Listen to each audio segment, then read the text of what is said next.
ओम नमः सिद्धेभ्य।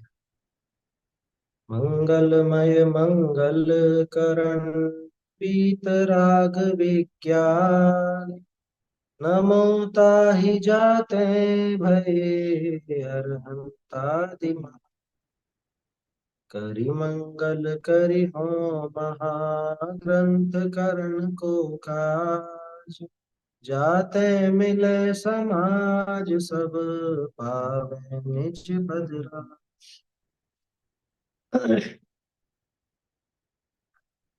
मुक्तमार्ग प्रकाशक ग्रंथ में 8वें अधिकार पर अपनी चर्चा चल रही है। द्रव्यानुयोग के व्याख्यान का विधान अपन देख रहे हैं। और इसमें भी वैसे तो लगभग लगभग हो ही गई सारी बात द्रव्यानुयोग के व्याख्यान के विधान में।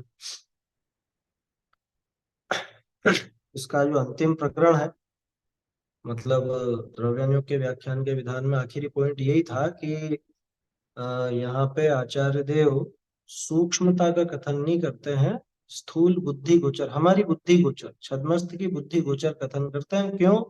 कि ग्रहण त्याग का प्रयोजन है। और ग्रहण त्याग केवल ज्ञान गम्य वस्तुओं का नहीं हुआ करता। केवल ज्ञान गम्य विषय का ग्रहण या त्याग कोई जीव कर ही नहीं सकता। हिंसा हिंसा के संबंध में भी देखा था अपन ने। हिंसा हिंसा के संबंध में कि भाई जो चरण योग वाली में ही थी बात कि कोई केवल ज्ञान गम्य कथन का आचरण करना चाहे तो बन नहीं सकता। तो वैसी बात यहाँ पर भी ना। तो अब उसी की अपेक्षा को समझाने के लिए टोडरमल जी ने दो तीन उदाहरण दिए। एक तो शुद्धोपयोग वाली बात आई थी। शुद्धोपयोग कर्णानुयोग की अपेक्षा देखा जाए तो शुद्ध नाम तो अकषाय भाव का है, कषाय रहित भाव का है। और कषाय रहित माने कषाय रहित, हमें कोई मतलब नहीं बुद्धिपूर्वक अबुद्धिपूर्वक से। जहाँ कषाय का सर्वथा अभाव हो वहां शुद्धोपयोग होता है। कर्णानुयोग तो ऐसा कहे, लेकिन फिर उसका उपदेश नहीं दिया जा सकता। क्यों? कि शुद्धोपयोग करो, शुद्धोपयोग की प्रेरणा, ये सब कैसे होंगी? क्यों? क्योंकि वो तो वीतराग होने पर आएगा अपने आप ही, उसके पहले फिर वो बात नहीं बनेगी। इसलिए शुद्धोपयोग द्रव्यानुयोग में कैसा बताया कि बुद्धि पूर्वक रागादि से अपने उपयोग को हटा करके और अपने आत्म स्वरूप में स्थिर करता है, आत्म स्वरूप का अनुभव करने का उपाय करता है। ये उसका शुद्धोपयोग। उपाय क्या करता है? कर ही लेता है, अनुभव करता है, बस वहां पे अबुद्धि पूर्वक कषाय मौजूद रहती, इतना है ना। तो उसकी बात नहीं की जाती द्रव्यानुयोग में, उसकी बात नहीं की जाती। क्यों? क्योंकि अबुद्धि पूर्वक का कुछ कर सकते हो क्या?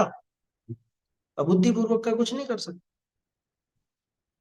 आपके शरीर में इतनी सारी चीजें होती हैं, अंदर ही अंदर जाने क्या क्या होता रहता है, तो उसमें कुछ कर सकते हैं? तो जैसे उसमें कुछ नहीं कर सकते, ऐसे ही अपने आत्मा में, मतलब अबुद्धि पूर्वक जो उपयोग में गड़बड़ी है, वो शुभ भाव अशुभ भाव कषाय के भाव जो भी अबुद्धि पूर्वक पड़े हुए हैं, उनका कुछ नहीं कर सकते। अरे मुनिराज जी उनका कुछ नहीं कर सकते। अरे भी पढ़ा कि नहीं पढ़ा, बुद्धि पूर्वक और भी नहीं कर सकते। हाँ, राम जी को आदि कषाय तो आज बुद्धि पूर्वक जो कषाय चल रही है उसको आप नहीं पलट सकते। अबुद्धि पूर्वक की तो बात जाने, तो पढ़ तो अभी अभी पलट के बताओ ना। एक तो हाँ? कितनी कषाय थी, 4 कषाय करो। अगर बुद्धि पूर्वक होने वाले भावों को ही पलट सकता होता है जीव, तो कोई जीव यहाँ पे, मतलब गुस्सा किसको करना पसंद है? कौन करेगा गुस्सा? और क्यों ये राग द्वेष में अटका रहे? हो जावे वीतरागी है। क्यों फिर ये मन में वो रहती है कि सम्यक दर्शन नहीं हो रहा, सम्यक दर्शन नहीं हो रहा? कर ले वे सम्यक दर्शन अभी, अगर बुद्धि पूर्वक कर सकता हो तो। भाई पुरुषार्थ ही यही है कि ये इस दृष्टि को पलटे कि वास्तव में मैं उन परिणामों को भी पलटने का करता नहीं, उन परिणामों को पलटने में भी मेरा कोई लाभ नहीं। क्या अपना समझ में आई बात? बुद्ध चिन्ह मात्र 11 अभी थोड़ी देर पहले ही पढ़ रहे थे, तो उसमें पंचाध्याय की 800 862, 862 ना। देखो मेरे याद करने का तरीका ऐसा है, 8 में से 6 के 2 बचे तो 862 ऐसे याद रह जाती है ना, जो भी जिसमें याद रहे। तो पंचाध्याय की 862वें नंबर गाथा में क्या लिखा उन्होंने कि हे महाप्रज्ञ, ऐसा कहा उन्होंने, मतलब ऐसा ही संबोधन है वो पंचाध्यायी। हे महाप्रज्ञ, तू अन्य को जानना छोड़ करके आत्म स्वरूप को जानने का उपाय करता है या उपयोग को इधर लगाना चाहता है, इस उपाय में तुझे खेद ही होगा। अच्छा, अच्छा। हठ करता है तो हठ पूर्वक उपयोग को उधर से पलट करके, किधर से, उधर दूसरे विषय से पलट करके अपने आत्म स्वरूप में लगाना चाहता है, इसमें भी तुझे खेद ही होगा। बोलो क्यों? क्योंकि तू उपयोग को पलटना चाह रहा है, वो सहज क्रम को स्वीकार नहीं कर रहा है, हठ पूर्वक पलटना चाहता है ना। मैं ये नहीं जानू, मैं ये नहीं जानू, नहीं जानू, आया समझ में? मैं तो कह रहा बहने दो। तो वो जो बात है वो तो तेरी पर्याय खुद की, हाँ, या मैं इस मांस को, इस विषय को, इस बुद्धि ज्ञान, अरे वो तेरी पर्याय, तो उसको हटाना चाहता है, कि तेरी पर्याय का नाश करना चाह रहा है, स्वयं का नाश करना चाहिए। ऐसा उसमें है कलशन। आता बात ही है, बात। आखिर में आता है। सुनाई दिया ये? खुद की पर्याय को हटाना चाहता है, समाप्त करना चाहता है, माने वो तो स्वयं द्रव्य का ही नाश करने का उपाय हो गया। पर्याय भी दी ना, फिर क्या था? बिना पर्याय का कोई द्रव्य है? समझ में ही बात? तो क्या नहीं सुधारेगा? अरे वो भाव सामान्य आएगा कि ऐसा हो, लेकिन हट करे वो उसका, विधि क्या? उसकी विधि कैसी होगी हट सुधारने की? उसकी सुधारने की विधि उसके पीछे दौड़ना नहीं है, बल्कि जो अपरिणामी तत्व है उसकी तरफ अपने आप देखे तो अपने आप सुधर जाए। कहा छोड़ो को कैसे रीति से रगड़ते हैं, कैसे कैसे मिटाते हैं? मिटाओगे बताओ? कोई घाव हो गया है, फोड़ा है, कुछ भी है, कैसे मिटाओगे? रगड़ो उसको। ये सारे इसको, इस घाव को मैं हटा दूंगा, चाकू से छील दूंगा या उससे हटा दूंगा, ऐसा कर दूंगा, ये उपाय है क्या उसका? ये कुछ भी उपाय नहीं। दवाई देगा डॉक्टर, वो दवाई इधर आएगी या उस पर सिर्फ दवाई लगा अपने आप मिट जाए, और कुछ नहीं करना। तो अन्य द्रव्य में तो इसका कर्तृत्व तो खोटा है ही, मतलब खोटा का मतलब वहां करने की जो भावना है वो तो झूठी है ही सही, लेकिन स्वयं अपनी पर्याय में भी ये पलटाव करना चाहे, उसको आ,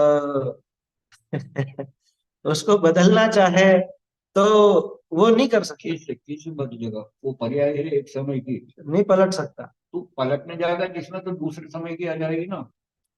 वो स्थिति है क्या उसकी? रुकेगी कितनी देर वो पर्याय जिसको पलटने जाना चाहता? बोलिए। हाँ करो ना, अनमोल करो। नहीं, लेकिन अगर हम बाहर से उपयोग को नहीं हटाएंगे, सपोज को कषाय हो रही है हाँ, और सोच छोड़ो ये तो फालतू की बातें हैं, तो अपने में ध्यान लगाओ, छोड़ो छोड़ो, मैं जीव द्रव्य हूँ, इसी को ध्यान रखो। नहीं ऐसा हाँ, करेंगे तो स्वच्छंदी हो जाएंगे, फिर तो तो ऐसे ही करेगा लगेगा। कैसे? ये यही तो समझने की बात है, विधि क्या है उसकी हटाने की? उसकी विधि उसकी तरफ देखना नहीं है। जैसे अब वो हाथी है ना? अब हाथी रास्ते से निकलता है और कुत्ते भौंकते हैं। अब वो एक एक कुत्ते के पीछे दौड़े, हाँ? कुछ नहीं, वो सीधा निकल जाए अपना। बस यही विधि है क्या? समझ में आ रही है बात? ये क्रोध आ गया, क्रोध नहीं आना चाहिए था, क्रोध नहीं आना चाहिए था। अब ये क्रोध के पीछे पड़ा हुआ है तो स्वरूप कहाँ दिख रहा है इसमें? जैसे वैद्य ने कहा कि तुम्हें ये दवाई लेनी है, ये दवाई लेते समय तुम्हें बंदर का ध्यान नहीं करना। क्या? जब भी दवाई लो ना, तब बंदर का ध्यान मत कर। वो पहले तो उसने सोचा कि ध्यान नहीं करूंगा, ठीक है, उसमें कभी नहीं करा मैं, लेकिन अब ये बोल दिया कि बंदर का ध्यान नहीं करना, और वो क्या करता है अब? मुझे बंदर का ध्यान नहीं करना है, मुझे बंदर का ध्यान नहीं करना है, मुझे बंदर का ध्यान नहीं करना है। तो ये नहीं करने के नाम पर उसी का तो ध्यान कर रहा है। हम्म? अब मुझे कषाय नहीं करना, कषाय से हटो, कषाय से हटो, अरे ये एक नई कषाय पैदा होगी। अकषाय स्वभाव की तरफ देखे तो कषाय तो अपने आप नष्ट हो जाएगी। मुझे गरीबी मिटा के करोड़पति होना ना, मुझे हम्म, करोड़पति होना, मुझे करोड़पति होना, कब बनेगा? बोलने से तो नहीं हो जाए। नहीं, कब बनेगा? उपाय दुकान, करेगा, सीधे दुकान खोलेगा, व्यापार जो भी करना है उसको वो करेगा। बन जाएगा तो। विधि ये है। आया समझ? प्रेरणा दी जाती है, प्रेरणा की बात है, लेकिन क्या? वस्तु स्वरूप समझना चाहिए। वो प्रेरणा के रूप में काम। बोलिए।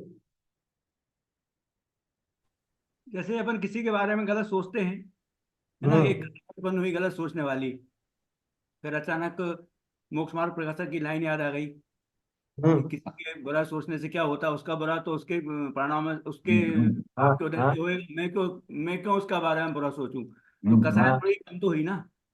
हाँ, हाँ, सही है ना। तो बस ये तो विधि फिर थी ना। अपन तो अपन ने कर ली ना कसाय कम। हाँ, अपन को हाँ आप तो कहाँ थोड़ा से करी, विधि क्या करी आपने? इसमें आप अगर उस कषाय के बारे में ही सोचते रहते तो क्या कषाय कम होती? क्या सोचा आपने? यही तो सोचा ना आपने कि भाई इससे मेरा भला बुरा नहीं है, मेरा भला बुरा मेरे भावों से है, मैं क्यों उसकी कषाय के कारण कषायित हूं। ये विधि ये से। सोचा तो ये विधि अपने आप अपना लिया आपने। हाँ नहीं, अभी आप चला बोल रहे करके थे। आप सोचो कि हम बदल लिया, आपने नहीं बदली। नहीं आपके आप उस क्रम में वो भाव आना था, ये स्वीकार कर लो। क्यों? कि अभी आप दूसरी कषाय करके बताओ। नहीं, आप बोल रहे थे ना कसाय बदल नहीं सकते ऐसा। नहीं नहीं नहीं, ये नहीं कहा मैंने। हाँ, मैंने ये कहा कि वो पर्याय जो आई है वो पलटनी थोड़ी ना, वो तो निकल गई। पर्याय है कितनी देर की, और उसको जो पर्याय यानी उसको आप पलट नहीं सकते। आपकी जो कषाय की मंदता वाली पर्याय आई ना, उसको भी आप नहीं पलट सकते थे क्या? पहले आपको अन्य का विचार आकर के और वो उद्वेलित होना था आपको। क्या मन उद्विग्न हुआ थोड़ा सा और कषाय भी हुई, ये भी निश्चित था। ये निश्चित क्रम में आई ना। और उसके ही अगले समय में ऐसा आपका विचार होना कि अरे मुझे क्या करना दूसरे की कषाय देखकर, ये भी निश्चित था। इसको पलट करके बताओ। ये बलि उन्हार के कारण ऐसा विचार आया। करेक्ट। ओके, क्लियर हो गया। होनहार खुली थी तो अपना वहां पे वो विचार भी बन। तत्व विचार नहीं, चला। मैं ये समझ रहा था कि आप ये बोलना चाह रहे हैं कि आप उसको बदल नहीं सकते। हाँ जी, हाँ, बदल तो नहीं सकते, ये बात तो अभी भी कायम है। क्या वो राम जी भी और वो आने वाली मोक्ष चीज को भाई। नहीं बदल सकती, ये कहना चाह रहे हो? अरे जो हो रही है उसको भी नहीं बदल सकते। आप तो देखो, इसमें सीधा सा है। जो तत्व ज्ञान की बात है, तत्व विचार की बात है, इस पर चिंतन स्वयं चले, है? चले तो अपने आप ही वो परिणमन बदल जाता है। ये कहने में, ये व्यवहार से ऐसा कहा जाता है। वास्तव में बदलता करता क्या है? उपदेश। बदलाव हम इस रूपकता में कहते हैं कि पहले जो कषाय रूप परिणमन दिख रहा था, अब वो कषाय रूप परिणमन ना होकर के शांत रूप परिणमन नजर आ रहा है, तो हम क्या कह देते हैं कि बदलाव हो गया। कि उपदेशात्मक ऐसे ही आएगा, हाँ, विचार मत करो, क्रोध मत करो, यही उपदेशात्मक वचन आते हैं सर। वो व्यवहार का उपदेश। वो कथन व्यवहार। हाँ, वो वास्तव में, लेकिन वो जो बात अपन ने की पंचाध्यायी वाली, वो हकीकत है। ये सोचे कि मैं इधर से उपयोग हटा गया, तो वो भी एक आकुलता ही है। ये खुद आजमाओ ना। उपयोग को पलटने की कोशिश करके देखिए आप लोग। आप वहां पे आकुलता ही हाथ आएगी। आप पहली बार तो आदमी क्यों दिया और आगे तो हाथ हाथ वहां चढ़ दो एक सेकंड।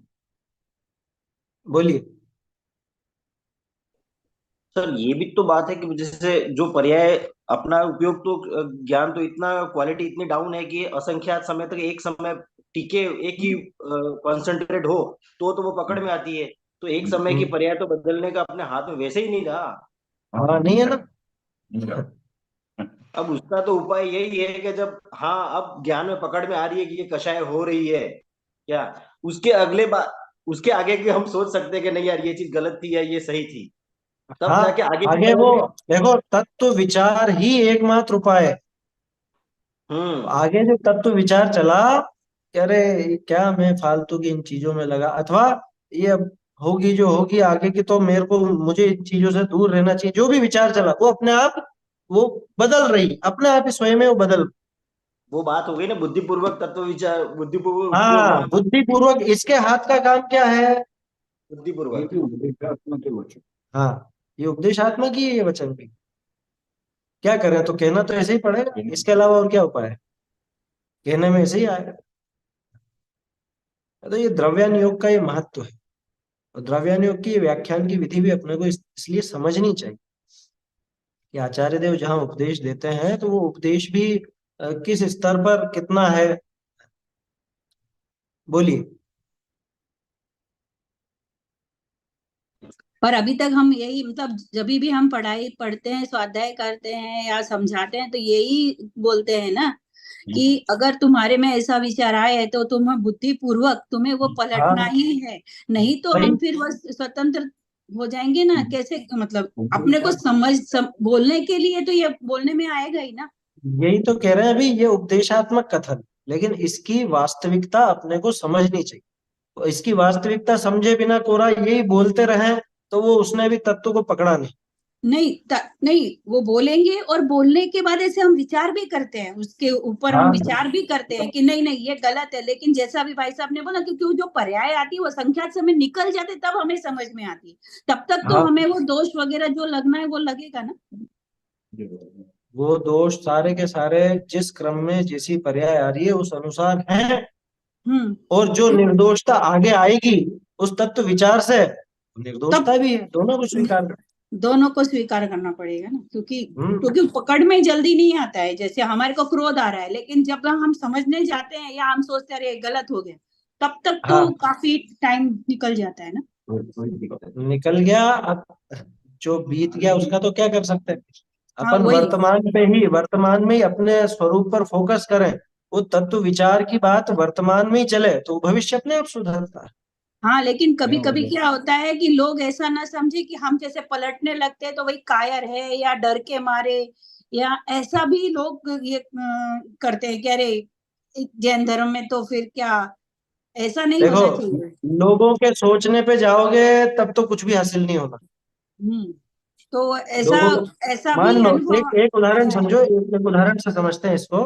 मान लो मैं जैसे बोल रहा हूँ, रोज ही बोल रहा हूँ, अब मेरे मुंह से कोई बात ऐसी निकल गई जो, मतलब जैसे भी मान लो मैंने गाथा नंबर ही बताया, ठीक है, अब वो गाथा नंबर गलत थी, मुझे गलत ध्यान रह गई और गलत बोल, अब कल को मैं उस बात पर अड़ जाऊं, हम्म किस लिए? किस लिए कि अरे लोग सोचेंगे ये तो पलट जाता, ये तो पलट जाता है बार बार, ये अपनी बात से पलट जाता है, तो इसमें किसका नुकसान है? इसमें तो मेरा ही नुकसान है, मैं उस सही बात को स्वीकार ही नहीं करूँ। भूल सुधारने में कायरता थोड़ी है। और भूल सुधार होती है, उसमें क्या कायरता है? सबने नहीं, यही किया, अपन अपन नहीं ये है। सही समझते हैं, लेकिन सामने वाले ये समझते हैं अरे ऐसे ही। अरे मत परवाह करो सामने वालों की, क्यों सोचना है हम्म सामने वाले। एक चीज समझ लो, दुनिया में ऐसा कोई भी नहीं है जो सबको संतुष्ट कर देवे। हम्म साक्षात तीर्थंकरों के लिए ही कोई कुछ भी कह सकता है, भला बुरा तो उनको भी कहा गया, उपसर्ग तो उन पर भी आए, तो क्या परवाह करनी है उसकी। सामने वाला आपको कुछ भी कहे, कुछ भी एक्स वाई जेड, स्वाध्यायी लोगों को तो यूं ही आसानी से निशाना बनाया जाता है। उसका वही एक वही कारण वही और है, क्या अपन स्वाध्याय करते हैं तो अपन इतना। एकाएक भड़कते नहीं है, या एकाएक अपने वैसी कषाय नहीं होती, तो वो इजी टारगेट हो जाता है। क्या अरे ये बोलेगा तो है ही नहीं, तो अपन तो जी भर के बोल लो इसके लिए कुछ भी, ऐसा भी कोई सोचता है। तो इसमें भ्रम में यूं मत रहना कि अरे अपन जवाब नहीं देंगे तो अपन कायर कहलाएंगे। इससे कायरता और शूरवीरता का क्या लेना देना है? पार्श्व अभ्युदय पढ़िए, पहले भी मैंने कहा, पार्श्व अभ्युदय पढ़िए, वहां पता चलेगा आपको कि पार्श्वनाथ जी ने वास्तव में उपसर्ग कौन सा जीता था। हम्म, वो उपसर्ग था ही नहीं, वो पत्थर ओले शोले वो कोई उपसर्ग था ही नहीं। क्रोध का जो जीतना। असली वहां जो उनने, उसने जो बातें की ना, कमठ ने, संवर देव ने, हम्म क्या कि जा तू मेरी वो प्रियतमा को ये मेरा संदेश लेकर के जा। कौन सी प्रियतमा? कि वो जो तेरी पत्नी थी पिछले भव में, जिसको मैंने मैंने हरण कर लिया था और हम्म बलात् तेरे से छीन लिया था, तू उसके पास जा। और क्या ये तू ऐसा ढोंग रचा करके बैठा हुआ है? ये ले, ये वस्त्र वगैरह ले, तेरे पास कमी आ गई है, ये ले और तू मेरा संदेश लेकर के जा। है और हाँ, तू नपुंसक है। हाँ, नपुंसक है तू, तू कितना कायर है, मैं इतनी बातें तुझे बता रहा हूँ और तू मेरा जवाब नहीं दे रहा है। अब बोलो, ये था असली उपसर्ग। पार्श्वनाथ जी कायर बन गए हैं, पलट के जवाब नहीं दिया तो, अरे वो एक फूंक मारते ना तो वो जाने कहाँ जा पड़ता। इतनी ये ताकत तो पार्श्वनाथ जी में थी। भाई 2 मिनट या 5 मिनट के आपकी निंदा आपके सामने करे ना, फिर देखें शांत रह के बता। हाँ, वही। तो ये अंतर है, शूरवीरता उसका नाम, ये कायरता नहीं। ठीक। उन दिव्य गुरुओं की अहो कैसी अलौकिक शूरता, आया समझ? वो शूरवीरता तो वास्तव में कुछ अलग चीज है, हम पलट के जवाब देने में शूरवीर समझ रहे हैं खुद को। पलट के जवाब तो सास बहू आपस में ही दे लेती, उसमें क्या है? वो क्या शूरवीरता की निशानी है? नहीं, वो हम फिर अगर किसी को पलट के जवाब दे तो हमें बाद में दुख भी होता है कि हमने ऐसा क्यों किया, वो भी तो नहीं एक है। देना, वो अपनी शांति भंग करना। थोड़े दिन पहले मैंने आपको बताया था, अपन कई बार जिनवाणी में कुछ प्रकरण ऐसे आते हैं कि जो किसी किसी को चुभते हैं। क्या, अब जैसे चोर की दाढ़ी में तिनका होता है, तो अब कोई कुछ गलत करेगा तो उसको, अब जब गलत को गलत कहा जाएगा तो उसे चुभेगा, और उसके चाहने वाले को भी चुभेगा, तो वो पलट करके अपने को कुछ भी उल्टा सीधा कह देता है, कह सकता है। हमारे पास भी आते हैं कई बार इस तरह के कुछ मैसेज। वही। मैंने सीधी सी एक पॉलिसी बना रखी है, ऐसे व्यक्ति को जवाब ही नहीं देना, क्योंकि वो समझना नहीं चाहता, वो बहस करना चाहता। आप उसको जीतने का मौका दे रहे, वो अपने आप हार गया। जब उसको जवाब नहीं मिला ना, वो आकुल व्याकुल यूं ही हो रहा है, वो कि इसने मुझे कुछ जवाब नहीं दिया, इसने अभी तक कुछ बोला क्यों नहीं। तड़पने तो उसको, तड़पेगा अपने आप ही, है ना। और अपन क्यों कहें कि वो भी तड़पे, अरे वो भी समझे, सुधार हो उसके जीवन में, अपन तो ये चाहते हैं। लेकिन अभी उसके वो मौका नहीं है, क्यों? क्योंकि अभी वो बहस करना चाहता ये शांति क्यों बंद करे पर जवाब है। देते? हाँ, मैं एक जवाब दूंगा, वो पलट के दो बात और कहेगा, फिर मैं उसके निराकरण में कुछ और कहूंगा। मैं क्यों मेरा समय और उपयोग व्यर्थ करूं उसके पीछे। आया समझ? हाँ यार। इसलिए ये शूरवीरता मत समझना इसको, या कि हम जवाब नहीं दे रहे तो हम कायर हो गए। भूल के भी कोई कायर नहीं, इसमें कोई कायरता वाली बात। आया समझ? सामने वाला कुछ भी सोचे, उससे फर्क क्या पड़ता है। सामने वाला आपको कुछ बहुत ऊंची उपाधि दे देवे तो आप ऊंचे हो नहीं, सामने वाला आपको नीची नीची गालियां दे दे तो कोई आप नीचे हो नहीं, उससे क्या फर्क पड़ता भगवान की नजर में कैसा हूँ, है। हाँ, इससे फर्क पड़ता है। आया समझ? और गंवार की गाल हंसी में टाल, ये सीधा सा उपाय है, क्या? हाँ, है ना, सीधा सा उपाय। सही है, सही है। बुंदेलखंड में एक कहावत चलती है, कौवे के कोसने से ढोर नहीं मरा करते। हाँ, कौवे के कोसे से ढोर नहीं मर। आया समझ में? इसलिए परवाह नहीं करनी दूसरा क्या सोचता है, ये हम सोचने लगे तो वो क्या सोचे। उसका तो काम नहीं है पूरा। समझ में आ रही है बात? तो वो चीजें, उस पर ध्यान देने की जरूरत नहीं है, अपने को अपना काम करना चाहिए। चलिए, है ना, काफी इस पर चर्चा हुई, बोलिए। वैसे भी कषाय को पलटने का परिणाम जो होगा वो तो क्रमबद्ध पर्याय का जो सिद्धांत, क्रमबद्ध का जो सिद्धांत है उसका निषेध करना जैसा हो गया। बिल्कुल नहीं नहीं, सर्वप्रथम का निषेध निषेध हो करने गया। जैसा नहीं, नहीं नहीं नहीं, देखो इसको थोड़ा अलग जगह ले गए आप। कषाय के परिणाम को पलटने का भाव तो आएगा, क्रमबद्ध में वो क्रमबद्ध में है, लेकिन मैं पलट सकता हूँ ये मिथ्या मान्यता। हाँ, बिल्कुल बिल्कुल, वही वही। हाँ वही। पलटने का भाव बिल्कुल तो चाहे आएगा मुझे। हम देखो, भाव आने के बाद मुझे हम मेरे, पलटने की भाव आने हाँ के मुझे बाद हम मेरे जो पलटने की कषाय कोशिश भाव है, करें। हाँ वो भी हाँ क्रमबद्ध। वो क्रमबद्ध में है ना। भाव भी आएगा, प्रयास करेगा, और प्रयास क्या करेगा? सही प्रयास सिर्फ तत्व विचार है। बिल्कुल बिल्कुल बिल्कुल। वो बुद्धिपूर्वक होगा। हाँ हाँ, वो बुद्धिपूर्वक होगा, है ना। लेकिन पलट ही लेवे ये जरूरी नहीं, क्योंकि हम्म, पलटना नहीं पलटना ये उस पर्याय की तत्समय की योग्यता पर निर्भर करता साजिश के बाद ही वो खबर। है। हाँ, वो जो उदाहरण आया ना, तोड़रमल जी ने उदाहरण दिया कि कोई पुत्र का अर्थी है तो वो क्या करे, बुद्धिपूर्वक क्या करे, कि बुद्धिपूर्वक तो उसके हाथ में यही है कि विवाह करे। अब होना नहीं होना बच्चा, ये आगे की चीज है, उसमें क्या कर सकते, है ना। परिणाम अपने बिगड़ रहे हैं तो उनका खेद वर्तते हुए सुधारने का भाव भी आए। भगवान के सामने जाएंगे तो ये भी आएगा, हे प्रभु, आप वीतरागी हो गए, पूर्ण सुखी हो गए, मैं आज तक दुखी बना हुआ हूँ, ये दुख मेरा कैसे दूर हो, मैं जल्द से जल्द इसे दूर करके और आप जैसा सुखी हूँ, ये भाव भी आएगा। और कुछ अपने कषाय आदि भाव होंगे तो उनको सुधारने का भाव भी आएगा। लेकिन ये भाव आना एक अपने क्रम में स्वयं आया है, और ये भी एक कषाय का ही भाव। लेकिन मैं आने वाली पर्याय को पलट सकता हूं, अपने हिसाब से कर सकता हूं, ये भ्रम, ये मिथ्या मान्यता। ले जाता था हाथी हाथी घेर के। हम्म, तो वो राजा तगड़ा था जो, तो वो लक्ष्मण और राम ने औरतों का भेष बनाया, लड़कियों का। लक्ष्मण ने और ऐसा नृत्य किया जो मोहित हो गए, इतनी देर में उनको बांध लिया। बांध ली। अब बोलो नाचने वाले बन गए। उस राजा ने फिर दीक्षा ले ली उसको क्या। वहां वो है ना पद्म पुराण। पद्म पुराण में देखिए, भाव तो करते हैं। है ना, ऐसे भी भाव आ सकते हैं, लेकिन खास चीज है कि उन परिणामों के चलते हुए अपरिणामी तत्व की प्रतीति हो तो वो परिणाम अपने आप सुधरते। तो परिणामों को देखने जाएगा तो कभी परिणामों को नहीं सुधार सकता। क्यों? क्योंकि परिणाम तो ये गया देखने, उतने में तो परिणाम निकल जाए, इसको पकड़ में भी नहीं आएगा, बहुत देर बाद पकड़ में आएगी वो बात। इसलिए सीधा उपाय ये है कि अपरिणामी तत्व की तरफ देखा जाए, उसका निर्णय किया जाए, तो अपने आप वो परिणाम सुधरते हैं, ऐसा समझना चाहिए, है ना। चलिए, तो ये बात अपनी खैर थोड़ी सी अलग चर्चा भी और हो गई विस्तार में, कोई दिक्कत नहीं है, वो द्रव्यानुयोग की ही बात, इस वजह से अपेक्षाएं हैं, अपेक्षाएं समझने के लिए अपन ने वो सब बातें की। तो परिणामी तत्व हूँ, हाँ इनको भी विभाग कह दिया केवल ज्ञान आदि को, अब क्या करोगे? हाँ, नियम शास्त्र में केवल ज्ञान आदि को भी तो विभाव कहा गया ना, तो किसके पीछे भागोगे बताओ। और दूंगा तो इसके आश्रय से सम्यक दर्शन नहीं होगा, केवल ज्ञान के पर्याय के आश्रय, त्रिकालीय ध्रुव के आश्रय से ही होगा। सम्यक दर्शन की पर्याय के आधार से सम्यक दर्शन नहीं होता, केवल ज्ञान की पर्याय के आधार से सम्यक दर्शन नहीं होता, केवल ज्ञान केवल ज्ञान की पर्याय के आधार से केवल ज्ञान नहीं होता।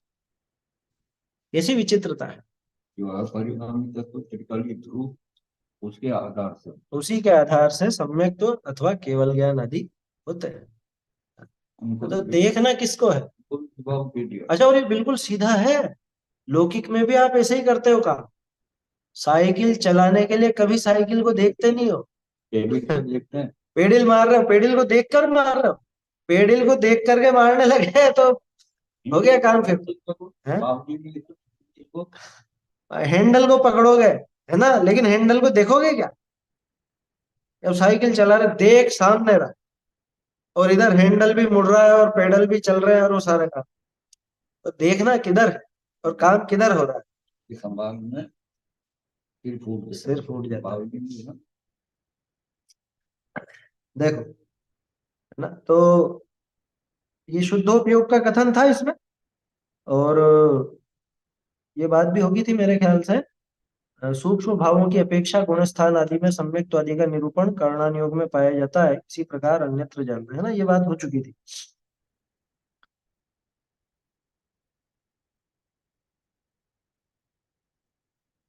ऐसे ही अन्य जान, ये हो गया था। ताते द्रव्यानुयोग के कथन की कर्णानुयोग ते विधि मिलाया चाहे, सो कहीं तो मिले कहीं न मिले, क्योंकि कर्णानुयोग की अपेक्षा आप शुद्धोपयोग आदि ढूंढने जाओगे तो द्रव्यानुयोग में मिलने वाला है, और द्रव्यानुयोग की अपेक्षा कर्णानुयोग में लगाने जाओगे तो वो मिलने वाले नहीं। लिख दिया हमने, कहीं पर मिलते हैं कहीं पर नहीं मिलते।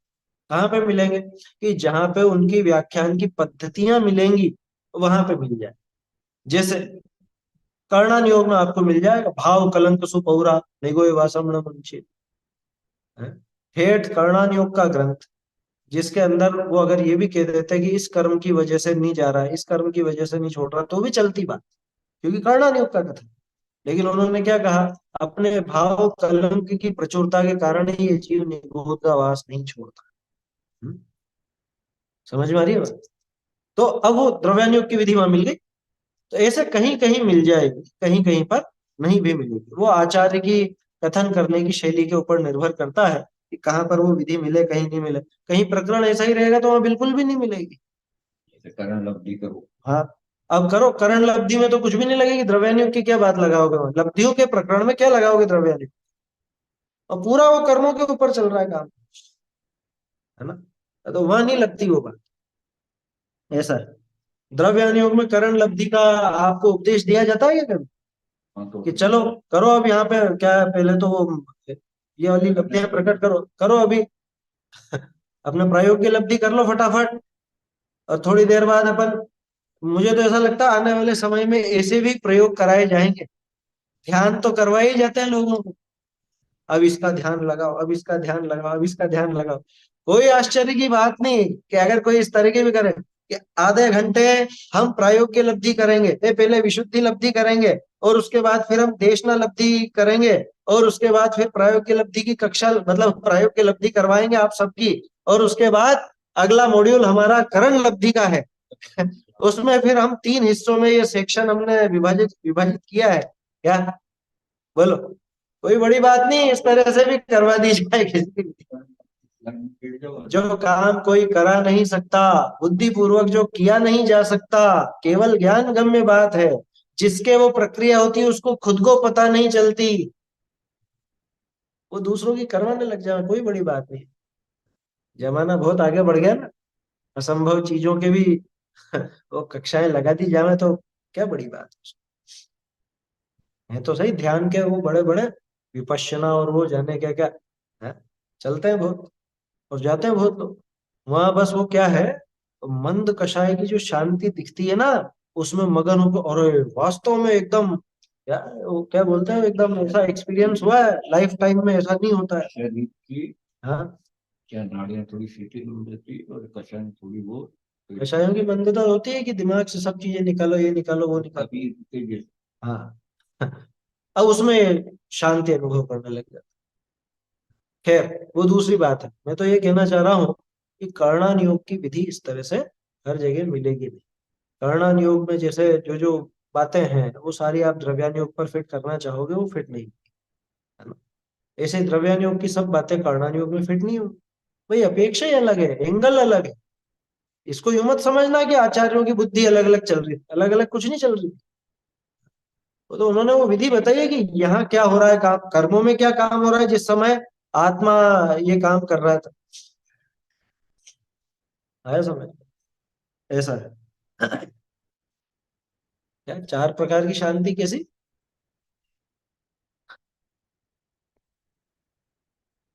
4 टाइप की शांति मैंने नहीं सुना है, 4 टाइप की शांति वाला प्रकरण कर दिखाया बता रहा हूँ। होगा क्या, वो कोई ऐसी बड़ी बात। खैर यूं समझना इसको तो कि द्रव्यान योग में आप कर्णान योग फिट करने जाओगे तो वो बराबर होगा नहीं, है ना, क्योंकि वो अलग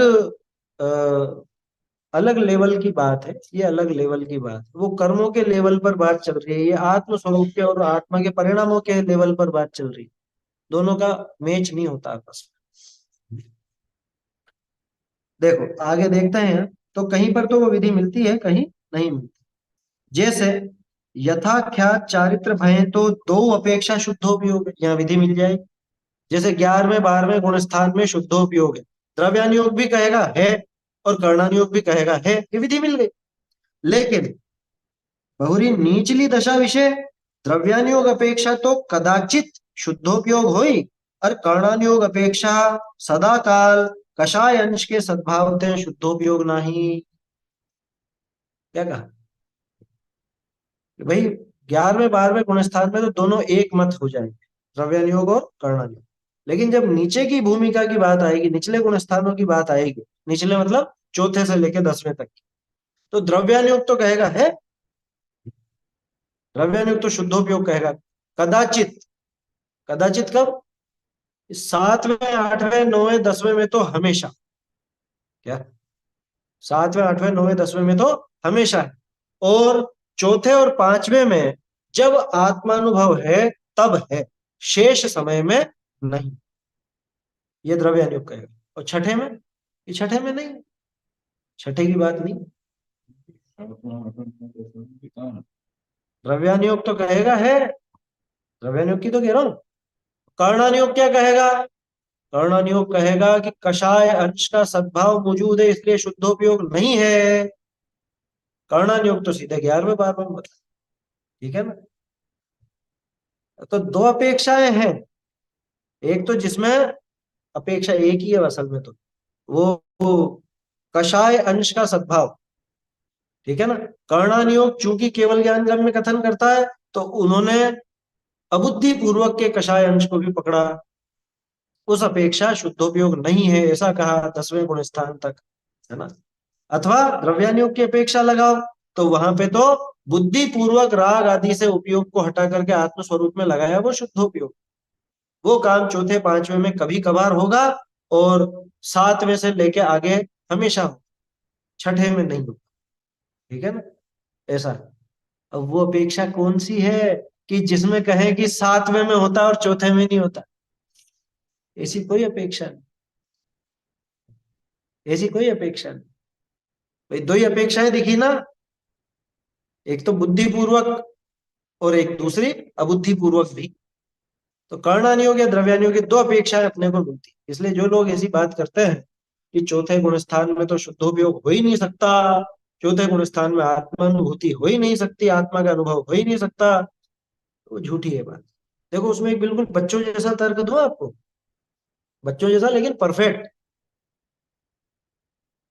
तीर्थंकर आदिनाथ जी कितने वर्ष तक गृहस्थ दशा में रहे? 83 लाख पूर्व। और तुम कहते हो कि चौथे पांचवें गुण स्थान में तो आत्मानुभव होगा ही नहीं, तो मुझे ये बताओ कि तीर्थंकर इतने समय तक आत्मानुभव के बिना ही रहे, है ना? बिल्कुल प्रथमानुयोग का तर्क दिया है मैंने आपको। क्षयिक सम्यक दृष्टि। और क्षयिक सम्यक दृष्टि है वो, किसी और के लिए तो आप कह दोगे कि सम्यक दर्शन छूट गया होगा इसलिए नहीं। क्षयिक सम्यक दृष्टि बिना आत्मानुभव के 83 लाख पूर्व रह लेगा? तो फिर चौथे पांचवें में सिद्ध हुआ कि आया समझ में? इसलिए भ्रम में मत आना। कुछ लोग हैं ऐसे जो इस तरह की बात करते हैं, कुछ जगह ऐसा पढ़ा भी दिया जाता है, ऐसे लोगों को सिखा भी दिया जाता है कि सातवें गुण स्थान में होता है साहब, चौथे में तो होता ही नहीं। अब बहुत से तो ऐसे भोले हैं जो यूं कहते हैं कि चौथे में सम्यक दर्शन नहीं होता, फिर उनको पता चला कि गुण स्थान का नाम ही अविरत सम्यक तो है, तो फिर उन्होंने अपनी बात पलटी। फिर क्या कहने लगे कि नहीं नहीं सम्यक तो होता है, आत्मानुभव नहीं होता। फिर जब ये बात आई कि आत्मानुभूति का ही दूसरा नाम सम्यक दर्शन है, तो फिर बात पलटी। फिर क्या कहा कि आत्मानुभव तो होता है, शुद्धोपयोग नहीं होता है? अरे कितनी कितनी जगह पलटोगे भैया। शुद्धोपयोग नहीं होता तो ये बताओ उस उपयोग का क्या नाम है जो आत्मा में लीन है? क्योंकि उपयोग तीन तरह का अपन ने पढ़ा, एक तो शुभ भाव वाला शुभोपयोग, एक अशुभ भाव वाला अशुभोपयोग, और एक अशुद्ध ये सॉरी शुद्धोपयोग, आत्मलीनता वाला, है ना? अब जब आप कह रहे हो कि आत्मानुभूति तो होती है, क्योंकि सम्यक दर्शन बिना आत्मानुभूति का होगा नहीं, आत्मानुभूति तुमने मान ली, तो आत्मानुभूति के समय क्या बुद्धि पूर्वक राग चल रहा है? शुभ राग या अशुभ राग चल रहा है? नहीं चल रहा है। तो जब बुद्धि पूर्वक शुभ राग भी नहीं है, बुद्धि पूर्वक अशुभ राग भी नहीं है, तो फिर तो तीसरा ही बचा, चौथा तो कोई उपयोग नहीं बताया ना। अनुभूति ने क्या और आत्मानुभूति का अर्थ भी क्या है? ये भी पूछा जाए उनसे। अनुभव यानी क्या? जब आत्मानुभव बोल रहे हो तो आत्मानुभव उस राग का नाम है क्या? शुभ राग हो चाहे अशुभ राग हो, वो सब छूटेगा ना उस समय। तो इसलिए ये समझना चाहिए, है ना? ये बरगलाना बहुत आसान होता है लोगों को। कुछ भी बोल दो, चार पांच बार चिल्ला चिल्ला के, और उनके कोई मान लो भक्तजन भी ऐसा बोल दे में, और लोग आ जाते हैं चक्कर में, क्यों रे बोला ऐसा, बोला इन्होंने, बोला इन्होंने, बोला। पढ़ लिया भैया शास्त्रों में पढ़ो क्या लिखा है। रतन करण जी ने आगे लिखा लिखा तो हाँ मंडी नहीं है। बंद की तो कह देंगे, वो तो कर्णानियोग की व्यवस्था है, वो तो सम्यक तो की वजह से है ना, सम्यक तो हुआ है। दूसरा तर्क वो भी, एक तो प्रथमानुयोग का तर्क दिया मैंने आपको, दूसरा कि अगर सिर्फ सिर्फ देव शास्त्र गुरु के श्रद्धान का नाम ही सम्यक दर्शन होता, वास्तविक मतलब असली सम्यक दर्शन जिसको अपन कहते हैं, उसी का नाम अगर सम्यक दर्शन होता, तो ये बताओ वो द्रव्यलिंगी मुनिराज के क्या कमी रह गई? वो आत्मानुभूति ही तो नहीं है, यही तो कमी है जिस वजह से सम्यक दृष्टि नहीं कहला रहे, यही कमी है ना। क्योंकि देवशास्त्र गुरु का श्रद्धान उनके नहीं हो ये नहीं मान सकते। द्रव्यलिंगी मुनिराज की बात कर रहे हैं अपन।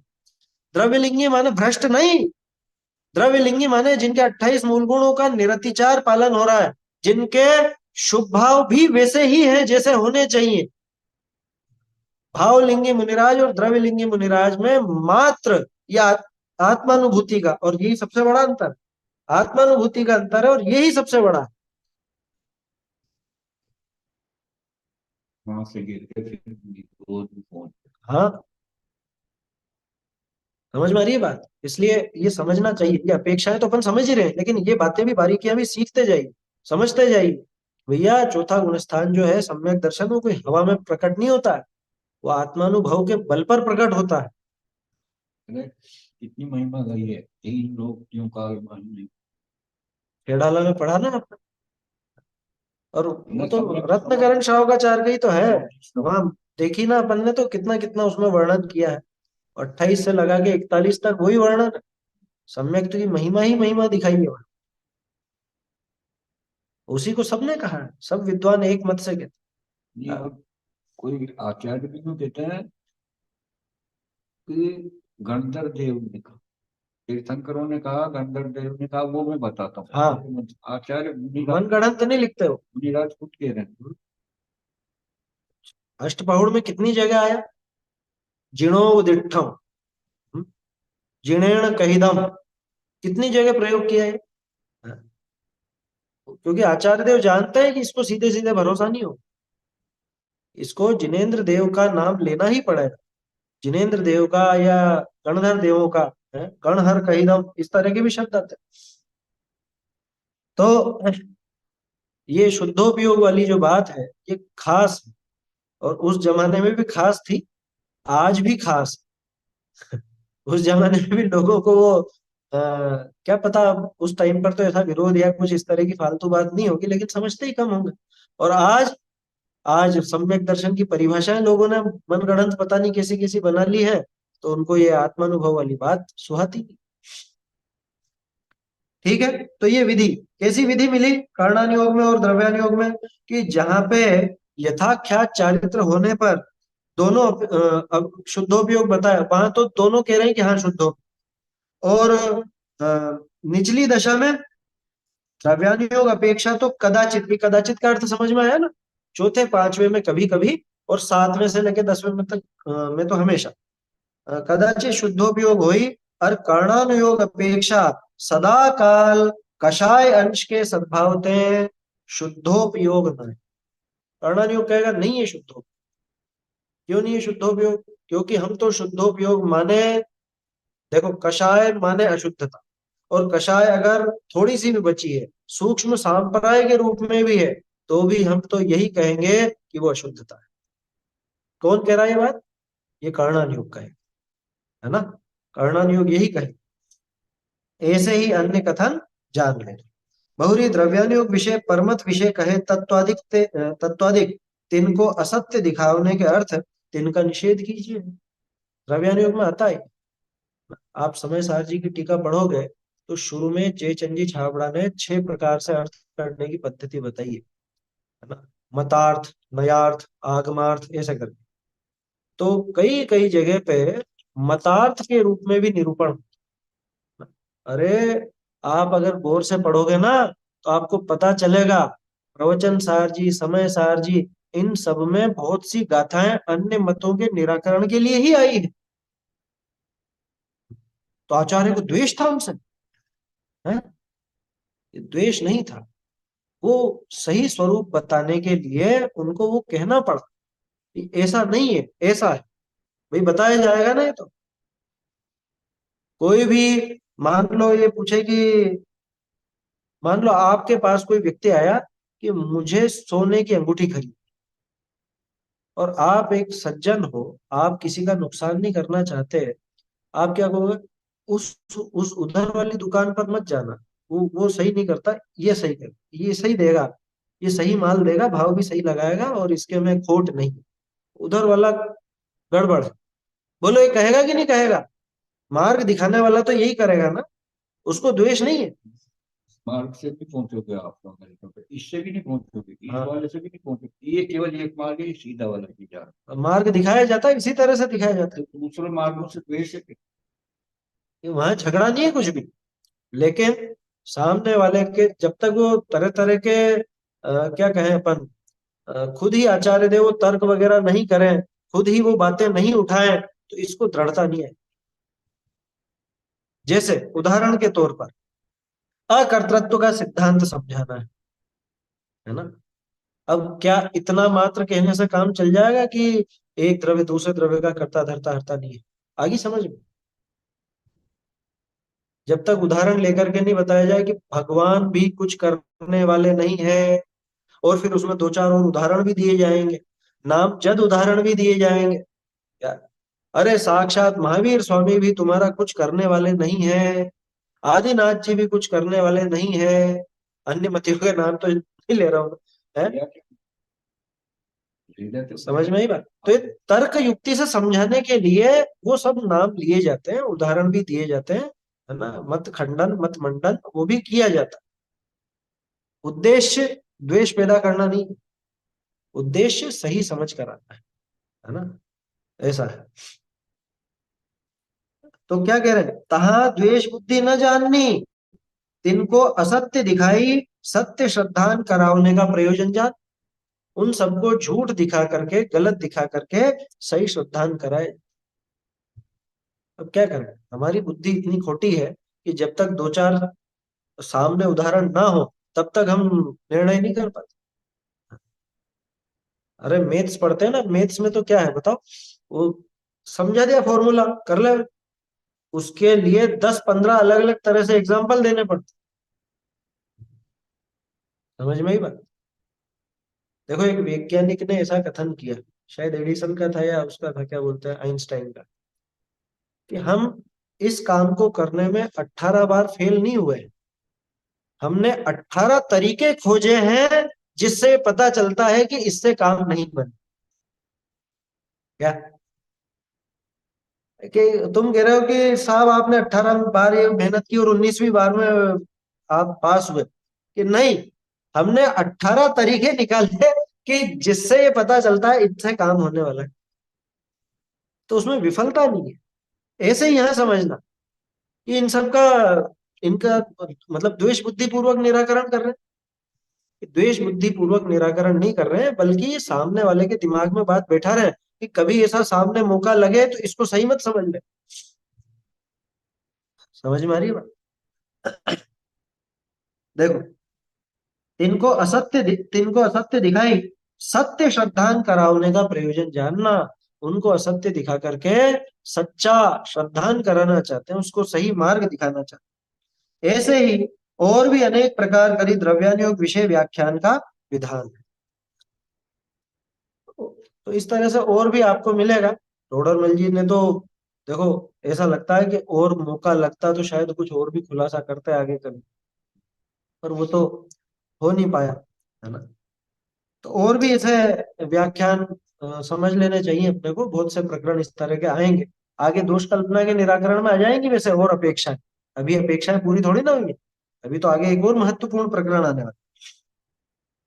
सो कोई ग्रंथ विषय एक अनुयोग की, एक सेकंड, एक लाइन छूट गई, या प्रकार चारों अनुयोग के व्याख्यान का विधान गया।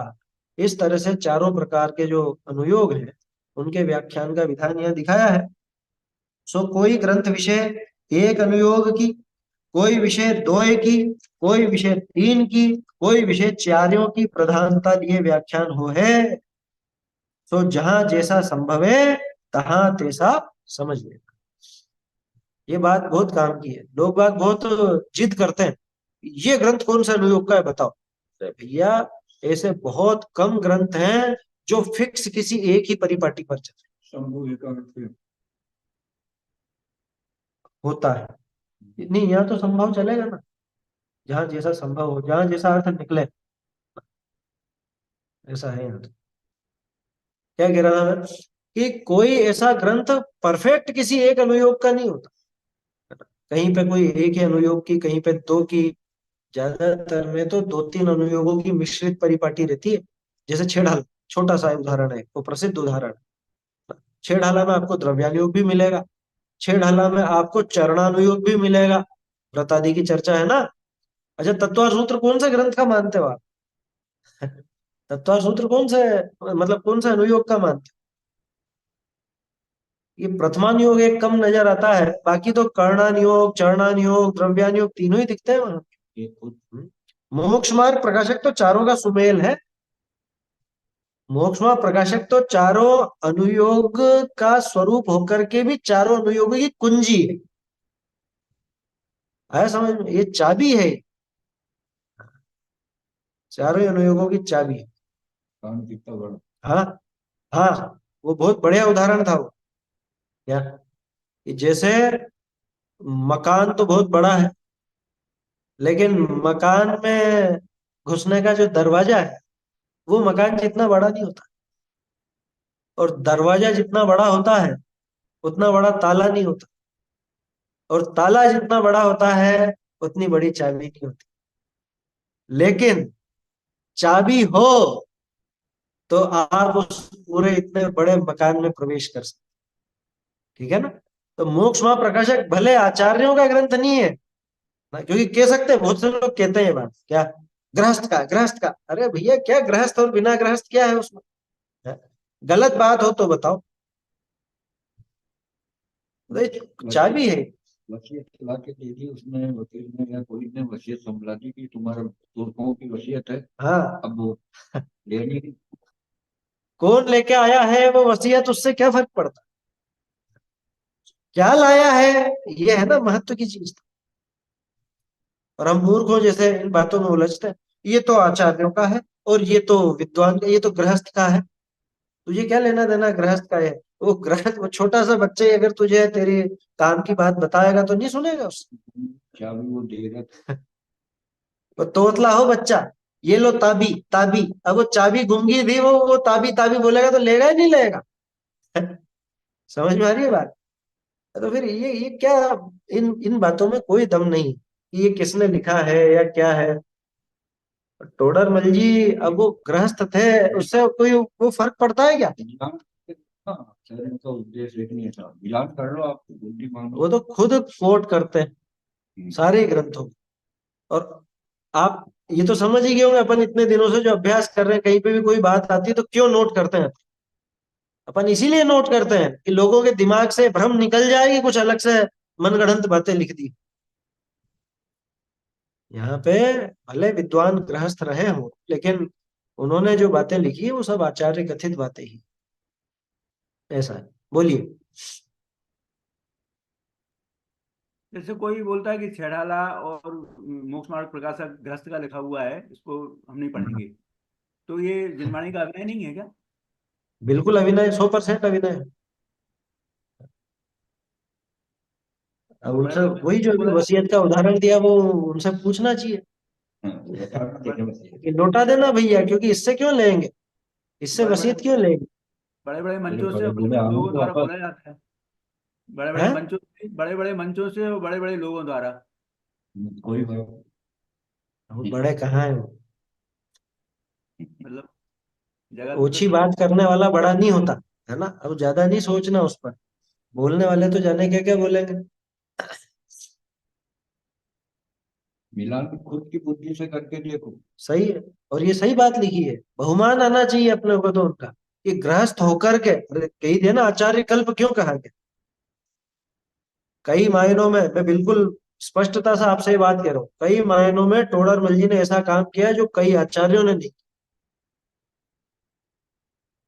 मोक्ष मार्ग प्रकाशक के बिना आपको समय सार, प्रवचन सार आदि महान ग्रंथ समझ में नहीं आ सकते, अपेक्षाएं समझ में नहीं आएंगी। आया समझ में? नहीं आएंगी वो समझ में, ये गारंटी है। आज के युग में तो ये हकीकत है, आप नहीं समझ सकते इनके। हाँ, ये तो अभी अपन सिर्फ मोक्ष प्रकाशक की बात कर रहे हैं। अर्थ संदृष्टि जो उन्होंने लिखी है कोई माई का लाल जो वो गोमट सार, जीव कांड, कर्म कांड आदि को समझ ले इनके बिना? ये नहीं होते, इन्होंने नहीं लिखा होता तो आज के जमाने में वो ग्रंथ गायब हो चुके होते। सिर्फ दर्शन करके आते आप वहां पे साउथ में, और कुछ भी नहीं होता। किसने खोला अर्थ? आज हिंदी में अगर कोई समझ सका तो टोडरमल जी की वजह से समझ सका। ये कहने में मुझे बहुत गौरव है, बहुत गौरव का अनुभव है। आया समझ में? कोई शर्म वाली बात नहीं है इसमें। तो चखो, चख के देखो, आजमा के देखो। और जो इसको गहराई से समझ करके पढ़ रहे हैं तो वो मेरी बात से सहमत होंगे क्या? आप खुद चेक करके देखो, मिलेगा आपको।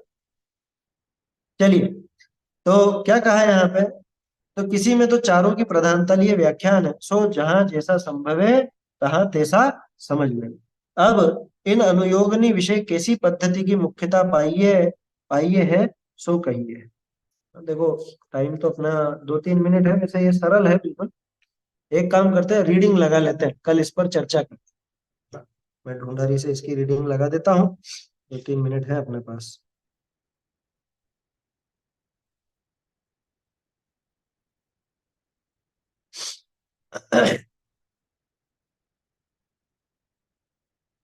हाँ,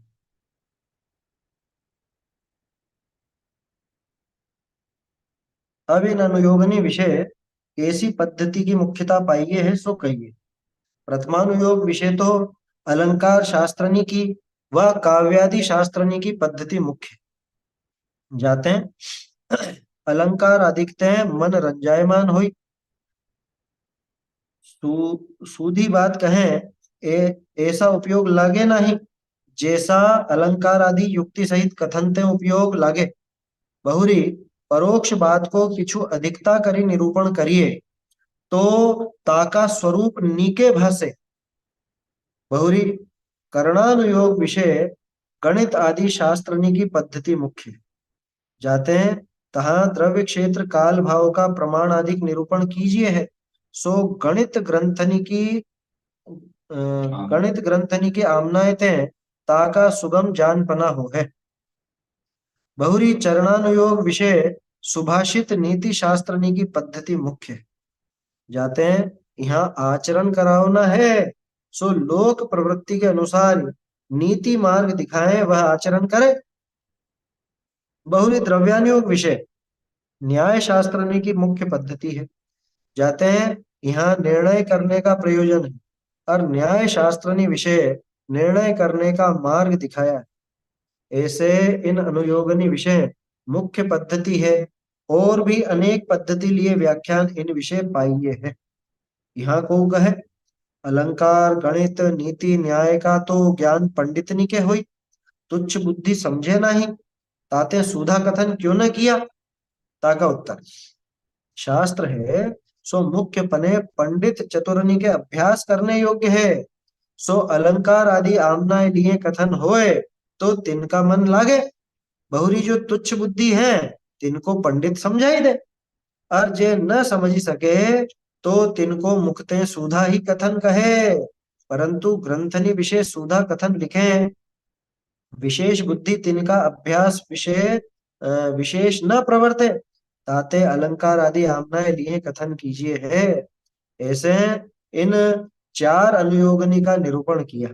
बहुरी जिनमत विषय घने शास्त्र तो इन चारों अनुयोग विषय गर्भित हैं। बहुरी व्याकरण न्याय छंद कोशादिक शास्त्र व वैद्यक ज्योतिष मंत्र आदि शास्त्र भी जिनमत विषय पाइये है, तिनका कहा प्रयोजन है, सो सुनो। तो ये तो अभी अपन ने पढ़ लिया है, एक सामान्य इसकी रीडिंग लगा ली है। इस पर चर्चा फिर अपन कल करें। वैसे ये प्रकरण बिल्कुल सीधा है, आसानी से आप लोगों को समझ में आएगा।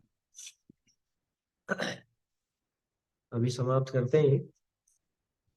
चैतन्य का स्मरण प्रतिक्षण ही करो रे, भव के अनंत दुख को क्षण में हरो रे। अक्षय अनंत निज सौख्य निधान पाओ, गाओ अरे नित इसी के गीत गाओ। निज निधि निज में बताई यह अनंत उपकार है, इसके लिए जिन वाणी माँ को वंदना शत बार है, वंदना शत बार।